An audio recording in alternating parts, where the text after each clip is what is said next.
എന്തായാലും താങ്കൾ 2-3 സ്പെഷ്യാലിറ്റീസ് ഇവിടെ പറഞ്ഞായിരുന്നു. ഇനി പുതിയ പുതിയ എന്തെങ്കിലും സ്പെഷ്യൽ വിഭവങ്ങൾ ഐഡിയ ഇട്ടിട്ടുണ്ട്. കുറെ ഫിഷിന്റെ വെറൈറ്റീസും കൂടെ കുറച്ച് കൊണ്ടുവരണമെന്നുണ്ട്. ഇപ്പോൾ അത്യാവശ്യം കുറെ ഫോറിനേഴ്സ് വന്നു തുടങ്ങുന്നുണ്ട്, വിദേശീയർ വരുന്നുണ്ട്. അവർക്കൊക്കെ ഏതൊക്കെ തരത്തിലുള്ള ഫുഡാണ് പൊതുവെ സ്പൈസി കുറച്ചല്ലേ കഴിക്കുന്നത്? ഇപ്പോൾ കുറെ ഡിഫറെന്റ് ആയിട്ടുണ്ട്. കാരണം നേരത്തെ ഒന്നും ഫോറിനേഴ്സ് മീൽസ് കഴിക്കില്ല. ഇപ്പോൾ പലരും വരുമ്പോൾ മീൽസ് ഇറക്കി ചോദിക്കുന്നുണ്ട്. മീൽസ് അവർ സാമ്പാർ കൂട്ടി മീൽസ് കഴിക്കുന്ന, കൈ കൊണ്ട് എടുത്ത് കഴിക്കുന്ന അവർക്ക് ഇപ്പോൾ കണ്ടു തുടങ്ങി. കൈ കൊണ്ട് വരക്കി എടുത്ത്, നേരത്തെ അല്ലെങ്കിൽ അവർ ഫോർക്കോ സ്പൂണോ ഇല്ലാതെ കഴിക്കില്ല. ഇപ്പോൾ അത് നേരെ ഡിഫറെൻ്റ് ആയി. ഇപ്പോൾ കൈ കൊണ്ട് വരക്കി മീൽസ് വരക്കി എടുത്ത് മീൽസ് വേണം പറഞ്ഞ് ആവശ്യപ്പെട്ട് വരുന്ന ഫോറിനേഴ്സ് ഇറക്കി ഇപ്പോൾ കണ്ടതാണ്. അതെ അതെ, നേരത്തെ എന്നൊക്കെ പറഞ്ഞാൽ നമ്മൾ അവരുണ്ടെങ്കിൽ സാൻഡ്വിച്ച് അങ്ങനെയുള്ള ഐറ്റംസ് ഒക്കെയാണ് നമ്മൾ കൂടുതൽ നമ്മൾ റെഡിയാക്കി വെക്കുക. ഇപ്പോൾ അതൊക്കെ മാറി. ഇപ്പോൾ സാൻഡ്വിച്ച് ഒക്കെ ഒന്ന് ചോദിക്കുന്ന ആൾക്കാരെ കുറവായി പോയി. സ്ഥിരമായിട്ട് ഇങ്ങനെ വരുന്ന കുറേ ആൾക്കാർ ഗൈഡുമാർ പറഞ്ഞ് ഇതാക്കിയായിരിക്കാം, എങ്കിലും കുറേ അവർ ഇഷ്ടപ്പെടുന്നുണ്ട്, നല്ലോണം കഴിക്കുന്നുണ്ട്. അതുപോലെ തന്നെ പലരും ഇവിടെ വന്നു കഴിഞ്ഞാൽ നമ്മുടെ അടുത്ത് ഓരോ ഐറ്റം പറഞ്ഞിട്ട് നമ്മുടെ പ്രിപ്പറേഷൻ ചെയ്തു തരാൻ പറയും. ഇപ്പോൾ കഴിഞ്ഞ ദിവസം തന്നെ ഒരു ടീം വന്നിട്ട് നമ്മുടെ പഴംപൊരി അവർ ഉണ്ടാക്കി കഴിച്ചിട്ട് പോയത്. ഒരു ബോണസ് ബസ് വന്നിട്ട് അവരെല്ലാവർക്കും പഴംപൊരി ആവശ്യപ്പെട്ട് ഞങ്ങൾ വാങ്ങിച്ചിട്ട് വന്ന് ഇവിടെ ഉണ്ടാക്കി കഴിച്ച് എന്നിട്ട് അവർക്ക് അപ്പോഴത്തെ ആവശ്യമായിരുന്നു. കാരണം ഞങ്ങൾ ചെയ്യാത്തൊരു സംഭവമാണ്.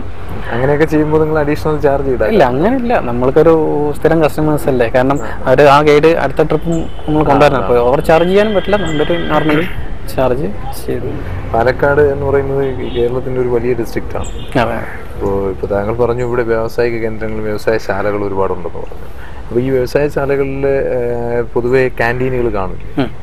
അപ്പോൾ അത് വിട്ടിട്ട് ഇവിടെ താങ്കൾക്ക് ഈ വ്യവസായശാലകളിലുള്ള എംപ്ലോയീസിനെ കിട്ടാറുണ്ട്. കാരണം ക്യാൻറ്റീൻ ഉദ്ദേശിക്കുന്ന കമ്പനികളിൽ ഏകദേശം മീൽസ് അങ്ങനെയുള്ള ഒരു നോർമലി ഫുഡുകൾ മാത്രമേ കുറച്ച് പോകുന്നുള്ളൂ. വെറൈറ്റി ഫുഡുകളൊന്നും ക്യാൻറ്റീനിൽ ഉണ്ടാവില്ല.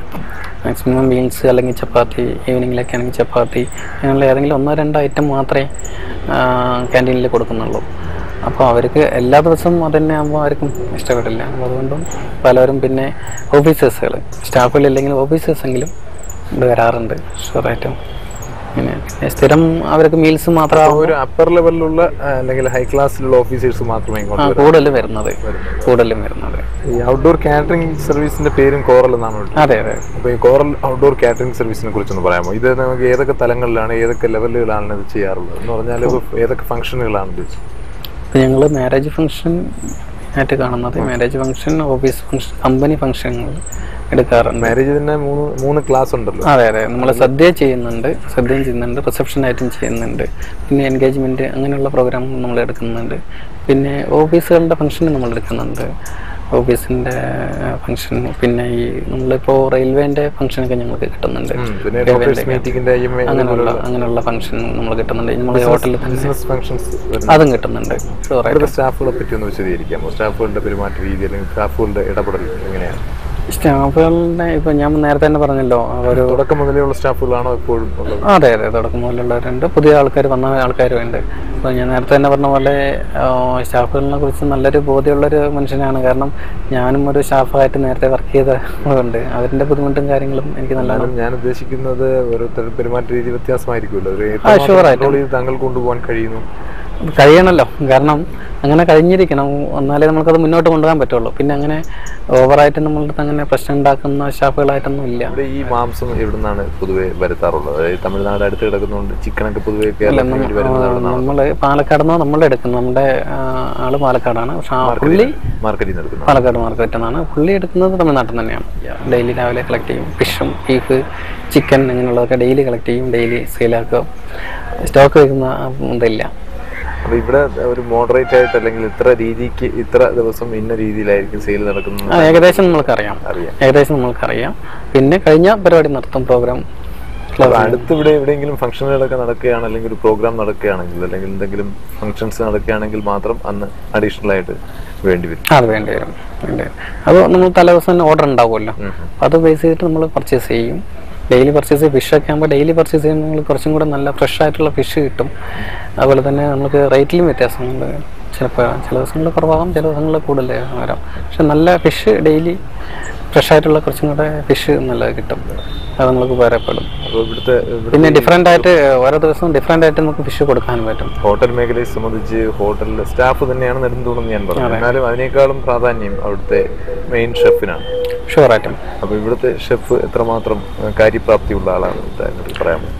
ഷെഫ് ഇപ്പോൾ വർക്ക് ചെയ്യുന്ന ഒരാൾ പുള്ളി ഒരു 10-30 വർഷത്തോളം എക്സ്പീരിയൻസ് ഉള്ള ഒരാളാണ്. 30 വർഷത്തോളം എക്സ്പീരിയൻസ് ഉള്ള ആളാണ്. ഇപ്പോൾ ആള് ഇപ്പോൾ റിട്ടയർഡ് ആകേണ്ട ഒരു പ്രായത്തിലേക്ക് എത്തി. പുള്ളി നിർത്തണം എന്നുള്ള ഒരു സ്റ്റേജിലേക്കാണ് സംസാരം.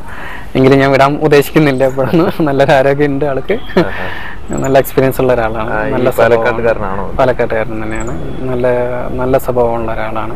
നല്ല എക്സ്പീരിയൻസും നല്ല കഴിവും കിട്ടാൻ ഷുവറായിട്ടും. അതുകൊണ്ട് തന്നെ ഞാൻ പെട്ടെന്ന് അക്സെപ്റ്റ് ചെയ്യില്ല പുള്ളി പോകും. എന്നാലും പുള്ളി തന്നെ ഒരു തലമുറനെ കൊണ്ട് ഏൽപ്പിച്ചിട്ട് ഞാൻ പുള്ളി വിടുള്ളൂ. നല്ലൊരു മനുഷ്യനാണ് പുള്ളിയാണ്. മറ്റുള്ള ഷെഫിനെ നിയന്ത്രിക്കുന്നത്. അപ്പൊ ഈ ഒരു മേഖലയെ കൊണ്ടുപോകാൻ അദ്ദേഹം മാത്രമേ ഷുവറായിട്ട് ഞാനില്ലെങ്കിലും അവർ തന്നെ നോക്കിക്കോളും. എൻ്റെ ഒരു ഇത് നിർബന്ധമില്ല, അവിടെ പ്രസൻസ് നിർബന്ധമില്ല, അവരെന്നെ ചെയ്തോളും. എങ്കിലും എൻ്റെ ഒരു സ്ഥാപനമല്ലേ, ഞാൻ ഡെയിലി വരും. അപ്പോൾ ഈ സ്റ്റാഫുകൾ പൊതുവെ പാലക്കാട് ഏരിയയിൽ നിന്നാണോ മറ്റു ഡിസ്ട്രിക്റ്റുകളിൽ നിന്നുള്ളവർ? ഇല്ല, എല്ലാവരും പാലക്കാടുള്ളവർ തന്നെയാണ് ഇവിടെ ഉള്ളത്. പാലക്കാട് ഒരാൾ മാത്രം പൊള്ളാച്ചി, ബാക്കിയൊക്കെ പാലക്കാട് തന്നെ. പക്ഷേ പൊള്ളാച്ചി ആണെങ്കിലും പുള്ളി താമസമെല്ലാം പാലക്കാട് തന്നെയാണ്. പൊതുവെ പാലക്കാട് നമ്മുടെ മറ്റുള്ള കേരളത്തിൻ്റെ മറ്റുള്ള ഡിസ്ട്രിക്റ്റുകൾ അപേക്ഷിച്ച് നോക്കുമ്പോൾ ടെമ്പറേച്ചർ കൂടുതലാണ്. അതെ അതെ. അപ്പോൾ ഈ ടെമ്പറേച്ചർ കൂടുതലുള്ള സ്ഥലത്ത് പൊതുവെ ജലക്ഷാമവും വരാറുണ്ട്. അതെ, ഇവിടെ എങ്ങനെ മലമ്പുഴ അടുത്തുള്ളത് കൊണ്ട് എത്രയ്ക്ക് ആർക്കും ഫീൽ ചെയ്തേണ്ടി വന്നിട്ടില്ല. കാരണം ഡാം ഉള്ളതുകൊണ്ട് ഡാമിലെ വെള്ളം വാട്ടർ സപ്ലൈ എല്ലാ സമയത്തും ഉണ്ട്, ഉപയോഗിക്കുന്നത്. അതെ അതെ. പിന്നെ പല ഭാഗത്തും പാലക്കാടിനെ സംബന്ധിച്ചോളം മലമ്പുഴയിലെ കനാൽ വെള്ളം വിടുന്നുണ്ട്. മാർച്ച് കൃഷി ആവശ്യത്തിന് ഉപയോഗിക്കുന്നതാണ്. ഇപ്പോഴും കൃഷി ആവശ്യത്തിനാണ്. എങ്കിൽ മാർച്ച് വരയ്ക്ക് അത് തുറന്നു വിടും, കനാലിലെ വെള്ളം തുറന്നു വിടും. അപ്പോൾ അതിൻ്റെ ഉറവ വന്നിട്ട് അത് ഏപ്രിൽ മെയ് വരയ്ക്ക് അതിൻ്റെ ഒരു ഇതുണ്ടാവും. അപ്പോൾ ആ സമയത്തൊന്നും നമുക്ക് വരുന്നില്ല. അപ്പോഴേ അത് കഴിയുമ്പോഴേക്കും പിന്നെ ഒരു മാസം മറ്റൊക്കെ കുറച്ചൊരു കുറവ് വരാനുള്ളൂ. അപ്പോഴേക്കും പിന്നെ മഴ തുടങ്ങിയാറായിപ്പോയി. അതുകൊണ്ട് ജലക്ഷാമം പാലക്കാട് അധികം രൂക്ഷമായിട്ട് ഇതുവരെ അനുഭവപ്പെട്ടിട്ടില്ല. പക്ഷെ ചൂട് കൂടുതലാണ് കഞ്ചിക്കോടിനെ സംബന്ധിച്ചാൽ. പാലക്കാടിലെ കൂടുതൽ കഞ്ചിക്കോടായിരിക്കും കുറച്ചും കൂടെ കൂടുതലുണ്ടാകുക. പിന്നെ ഇൻഡസ്ട്രിയൽ ഏരിയ ആയതുകൊണ്ട് ഇവിടെ കൂടുതലും ഈ ഫർണസ് വർക്ക് ചെയ്യുന്ന ഫാക്ടറികളാണ് കൂടുതലുള്ളത്. അപ്പോൾ അതുകൊണ്ട് കുറച്ച് ചൂട് കൂടുതലുള്ള ഏരിയ. താങ്കളുടെ ഈ ഒരു ബിസിനസ് കൂടാതെ മറ്റെന്തൊക്കെയാണ് പ്ലാനുകൾ ഫ്യൂച്ചറിൽ? ഇപ്പോഴും തന്നെ എനിക്ക് ഹോട്ടൽ ഫീൽഡിനെ പോലെ തന്നെ വേറൊരു ഫീൽഡും കൂടി ഉണ്ട്. ലാൻഡ്സ്കേപ്പിംഗ് വർക്ക് ചെയ്യുന്നുണ്ട്. Side business. അതും ഈ പറയുന്ന പോലെ ഒരു 10-12 വർഷത്തോളം.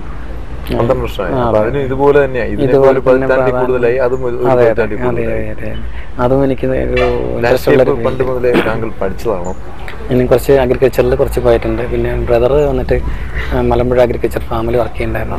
അപ്പോൾ ആ ബേസിൽ കുറച്ച് ബ്രദറിന്റെ ഹെൽപ്പ് ഈ ലാൻഡ്സ്കേപ്പിന് താങ്കൾക്ക് ഒരുപാട് സ്വാധീനം ചെലുത്തിയിട്ടുണ്ടായിരുന്നു. അതുകൊണ്ട് ആ ലാൻഡ്സ്കേപ്പിംഗ് വർക്കിൽ എനിക്ക് കുറേ ഇൻട്രസ്റ്റ് ഉള്ള ഇതാണ്. ഇപ്പോൾ ഇവിടെ തന്നെ അടുത്ത കുറേ കമ്പനികളിൽ ഞാൻ ലാൻഡ്സ്കേപ്പിംഗ് വർക്ക് ചെയ്യുന്നുണ്ടിരിക്കുന്നുണ്ട്. അപ്പോൾ ഇയർലി ലാൻഡ്സ്കേപ്പും ഈ ഹോട്ടൽ ഫീൽഡ് ഒരുമിച്ച് എങ്ങനെ കൊണ്ടുപോകാൻ കഴിയുന്നു? അല്ല, ഞാൻ കൂടുതലും നോക്കുന്നത് കഞ്ചിക്കോട് ഏരിയയിലാണ് ലാൻഡ്സ്കേപ്പിംഗ് വർക്ക് നോക്കുന്നത്. അതുകൊണ്ട് തന്നെ എനിക്ക് പോയി വരാനും എല്ലാത്തിനും സൗകര്യങ്ങൾ കൂടുതലാണ്. അപ്പൊ ഇത് രണ്ടിലും താങ്കൾക്ക് ശ്രദ്ധ കേന്ദ്രീകരിക്കാൻ കഴിയും. മാത്രം സ്നേഹിക്കുന്നുള്ളതാണ് ഈ ഒരു ജോലി. രണ്ടും ഒരേപോലെ തന്നെ സ്നേഹിക്കുന്നുണ്ട്. കുറച്ചും കൂടെ ഗാർഡനിൽ കുറേ കൂടെ നല്ലോണം ഒരു നമ്മുടെ മനസ്സിനൊരു കുളിർമ തരുന്ന ഒരു ഫീൽഡും കൂടെയാണ് ഗാർഡനിങ് ആൻഡ് ലാൻഡ്സ്കേപ്പിംഗ്. അതെ അതെ അതെ. അപ്പോൾ അത് ഒരിക്കലും വിടാൻ പാടില്ല എന്നുള്ളൊരു കാണുന്ന ആളിനും ഷുവറായിട്ടും. അതെ അതെ അതെ അതെ അതെ. ഇവിടെ തന്നെ കുറേ കമ്പനികളിൽ വർക്ക് ചെയ്യുന്നുണ്ട്. ഇയർലി കോൺട്രാക്റ്റ് ആയിട്ട് വർക്ക് ചെയ്തുകൊണ്ടിരിക്കുന്നുണ്ട്. പിന്നെ അതൊരു നല്ലൊരു ഫീൽഡായിട്ട് കാണുന്നുണ്ട്. മുന്നോട്ട് പോകുന്നുണ്ട്. നല്ലൊരു ഫീൽഡായിട്ട് തന്നെ മുന്നോട്ട്. കേരളം മൊത്തവും ലാൻഡ്സ്കേപ്പ് ചെയ്യാൻ കഴിയട്ടെ ഞാൻ ആശംസിക്കുന്നു. ഈ ഹോട്ടൽ അല്ലാതെ വേറെ ബ്രാഞ്ചുകളിൽ ഹോട്ടലിന് പിന്നെ ഇപ്പോൾ ഒരെണ്ണം ഒലവക്കോട് സ്റ്റാർട്ട് ചെയ്യാന്നുള്ളൊരു പ്ലാനിലാണ് സംഭവം. അതിൻ്റെ ഒരു തയ്യാറെടുപ്പിലാണ്. മിക്കവാറും ഉടനെ തന്നെ ഉണ്ടാകാം. അവിടെയായിട്ട് ബ്രാഞ്ച് വേണം. പിന്നെ വീടിൻ്റെ അടുത്താണ് ഒലവക്കോട് എന്ന് പറയുന്ന 4 കിലോമീറ്ററിൽ വീട്ടിൽ നിന്ന്. അപ്പോൾ അങ്ങോട്ടൊരു ബ്രാഞ്ചും കൂടെ തുടങ്ങണം എന്നുള്ളൊരു താല്പര്യമുണ്ട്. ഞങ്ങൾ അവിടെ നിന്ന് ആ ഏരിയയിൽ നിന്ന് കുറേ കാറ്ററിങ് കിട്ടുന്നുണ്ട്. പിന്നെ റെയിൽവേൻ്റെ നമ്മളിപ്പോൾ കൂടുതലും കാറ്ററിംഗ് നമ്മൾ ചെയ്യുന്നുണ്ട്, എലവക്കോട് റെയിൽവേ സ്റ്റേഷൻ്റെ. അപ്പോൾ അതുകൊണ്ട് ആ ഒരു ബേസ് വെച്ചിട്ടും അവിടെ ഒരു റെസ്റ്റോറൻറ്റ് ഓപ്പൺ ചെയ്യണം എന്നുള്ള ഐഡിയ ഉണ്ട്. അതുടനെ തന്നെ തുടങ്ങട്ടെ എന്ന് ഞാൻ വീണ്ടും ആശംസിക്കുന്നു. വിവാദനാണോ? അതെ അതെ അതെ. ഭാര്യയും 2 മക്കളുണ്ട്. ഒരു ആൺകുട്ടി, ഒരു പെൺകുട്ടി. ഇല്ല, പഠിക്കാനായിട്ടില്ല. ഒരാൾക്ക് 3 വയസ്സ്, ഒരാൾക്ക് 8 മാസമായിട്ട്. ഭാര്യ ഇപ്പോൾ വർക്ക് ചെയ്യുന്നില്ല. ഇപ്പോൾ രണ്ടാമത്തെ കുട്ടിക്ക് ഇപ്പോൾ 8 മാസമായിട്ടുള്ളൂ. വൈഫിന്റെ ഒരു സ്വാധീനം ഈ ബിസിനസ്സിൽ എന്തായാലും കാണുമല്ലോ. ഷുവറായിട്ടും. പിന്നെ അച്ഛൻ, അമ്മ? അച്ഛൻ ബിസിനസ്സാണ്. അച്ഛൻ സ്റ്റേഷനറി കടയാണ്. താങ്കളുടെ കുട്ടിക്കാലം മുതലേ ബിസിനസ് ഒരു ബിസിനസ് മൈൻഡും കൂടെ ഉണ്ടെന്ന് പറയാം. അതുകൊണ്ടാണ് താങ്കൾ വ്യവസായ രംഗത്ത് അച്ഛന്റെ പാത പിന്തുടരുന്ന ആളാണ്. ഹോട്ടൽ ഫീൽഡിലേക്ക് മാറിയെന്ന് മാത്രം. കുടുംബിനിയുമായിട്ട് ഔട്ടിങ്ങിനോ അല്ലെങ്കിൽ മറ്റെന്തെങ്കിലും വിനോദങ്ങൾക്കായിട്ട് കുറച്ച് സമയം മാറ്റി വെക്കുന്നുണ്ട്. ഷുവറായിട്ടും ഇയർലി ഒരു പ്രോഗ്രാം ചെയ്യാറുണ്ട്. എല്ലാ വർഷവും ഒരു പ്രോഗ്രാം, ഞങ്ങളൊരു കുടുംബയോഗം അങ്ങനെയൊക്കെ ഉണ്ട്. അപ്പോൾ ഞങ്ങളൊരു കുടുംബത്തിലെ എല്ലാ ഫാമിലീസ് മെമ്പേഴ്സ് എല്ലാവരും മന്ത്ലി ഞങ്ങളൊരു ദിവസം ഞങ്ങൾ കൂടാറുണ്ട്. ഒരു വീട്ടിൽ കൂടും. ഞങ്ങളൊരു 30 ഫാമിലി ഉണ്ട്. 30 ഫാമിലി എല്ലാ മാസവും ഓരോ വീട്ടിൽ വെച്ചിട്ട് ഞങ്ങളൊരു എല്ലാ മാസവും 3ാമത്തെ ഞായറാഴ്ച, വളരെ നല്ലൊരു കാര്യം, എല്ലാ 3ാമത്തെ ഞായറാഴ്ചകളിൽ ഞങ്ങളൊരു വീട്ടിൽ, ഒരാളുടെ വീട്ടിൽ ഒരു മാസം കൂടും. അങ്ങനെ എല്ലാ മാസങ്ങളിലും ഇങ്ങനൊരു ഫംഗ്ഷൻ വെച്ചിട്ടുണ്ട്. അതുകൊണ്ട് അതിൽ തന്നെ ഞങ്ങളൊരു ടൂർ പ്രോഗ്രാമും അങ്ങനെയുള്ള ഔട്ടിങ് കാര്യങ്ങളൊക്കെ ഞങ്ങൾ പ്ലാൻ ചെയ്യും. അതിനൊരു സമയം പ്രത്യേകിച്ച് കണ്ടുവച്ചിട്ടുണ്ട്. എന്നും ബിസിനസ്സും കാര്യങ്ങളും മാത്രം പോരല്ല, ഫാമിലിയും ജീവിതം കൂടെ മുന്നോട്ട് പോകണമല്ലോ. എന്തായാലും താങ്കളുടെ ഇത്രയും തിരക്കിനിടയിൽ താങ്കളുടെ ഈ ബിസിനസ് സമയത്തിനിടയ്ക്ക് നമുക്കൊപ്പം അരമണിക്കൂർ തന്നതിന് വളരെ നന്ദിയുണ്ട്. താങ്കളുടെ ബിസിനസ് കേരളത്തിലല്ല, കേരളത്തിന് വെളിയിൽ ഇന്ത്യ ഒട്ടാകെ വളർന്ന് പന്തലിക്കട്ടെ എന്ന് ഞാൻ ആശംസിക്കുന്നു. ഈ എപ്പിസോഡ് ഇവിടെ കൊണ്ട് പൂർണ്ണമാവുകയാണ്.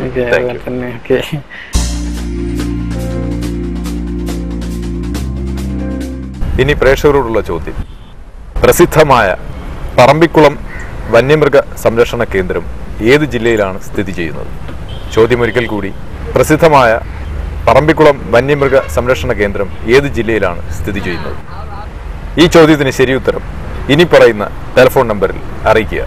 ഈ ചോദ്യത്തിനുള്ള ശരിയുത്തരം ഇനി പറയുന്ന ഫോൺ നമ്പറിൽ 1 മണിക്കൂറിനകം ഞങ്ങളെ വിളിച്ചറിയിക്കുക.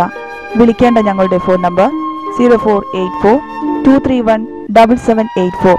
ഫോൺ നമ്പർ ഒരിക്കൽ കൂടി 0484 231 7784.